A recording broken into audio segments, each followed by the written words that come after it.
Edward wrapped his arms around me from behind, complicating my attempt to tie the belt of my robe. For someone who's spent the better part of a week on a pleasure island, you're awfully handsy.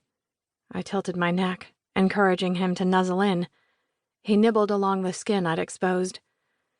A week with sex happening all around me while I slept alone in my cabin. You better believe I came home greedy. Hurry up with your shower, then, so you can have your way with me. You sure you won't join me? He was already undressed except for his boxer briefs, and the heat of his skin at my back, as well as the hardness of his body, made my belly curl low with desire. But there was a buzz in my head, and I needed a few minutes to sort my thoughts before abandoning them entirely to wanton ways.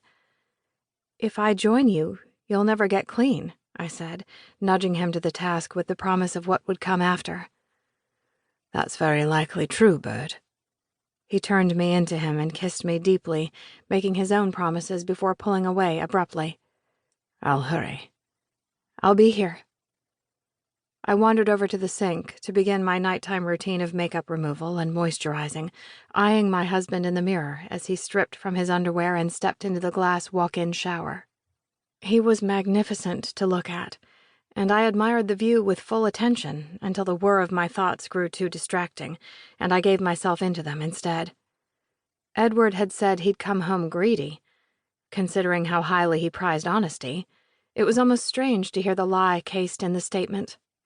Not that it was a bold-faced falsehood, and not that I didn't understand his reasons. It was for me. He was romanticizing the trip on my account. He didn't want me to have to think too hard about why he'd really been there, about the perversions he'd had to interact with. Didn't want me to think about my Uncle Ron and the sick things men like him were into. Grateful as I was for Edward's desire to protect me, the shield only worked on the surface. It allowed me not to have to talk about it. I could avoid the questions that pressed like a heated iron at the edges of my mind, wanting to straighten the wrinkles of my imagination that were surely as terrible as the truth.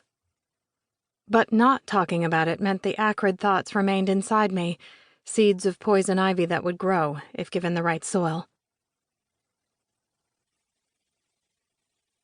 I was going to be a father. Again, and yet it felt like the first time in so many ways. And I was terrified. Celia was too, I realized. If she was all the time, she'd done a good job of hiding it from me. But here and now, whatever masks she might have worn had been dropped, and I could see the fear etched on her features. Her brows knit tightly above concerned eyes as she chewed on her bottom lip, much the way I was worrying my own with my thumb. I dropped my hand and wondered if I could do anything to put her at ease. But the barricade between us was thick, and gestures that had once come as naturally as breathing now took great effort. I glanced at her hand, resting on the table at her side, the rings on her wedding finger a blatant show of our commitment to each other. It should be easy to reach out and take that hand, thread my fingers through hers. I could do that. I wanted to do that. Instead, my hand sat in my lap as the technician put on latex gloves and then reached for the transducer. With her free hand, she picked up a white bottle with a top that resembled a mustard dispenser and shook it before turning it upside down above Celia's abdomen.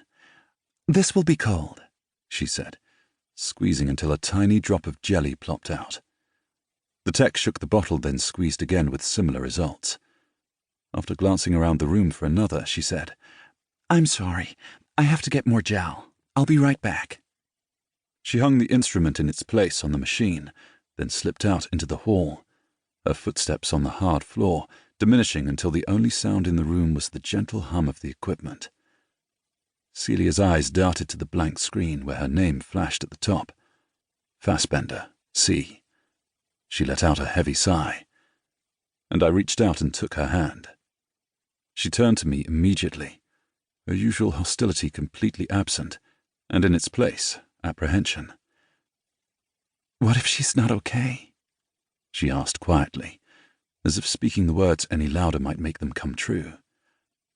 "This is a routine checkup," I assured her. "There's no reason to believe that anything we see today won't be perfectly normal."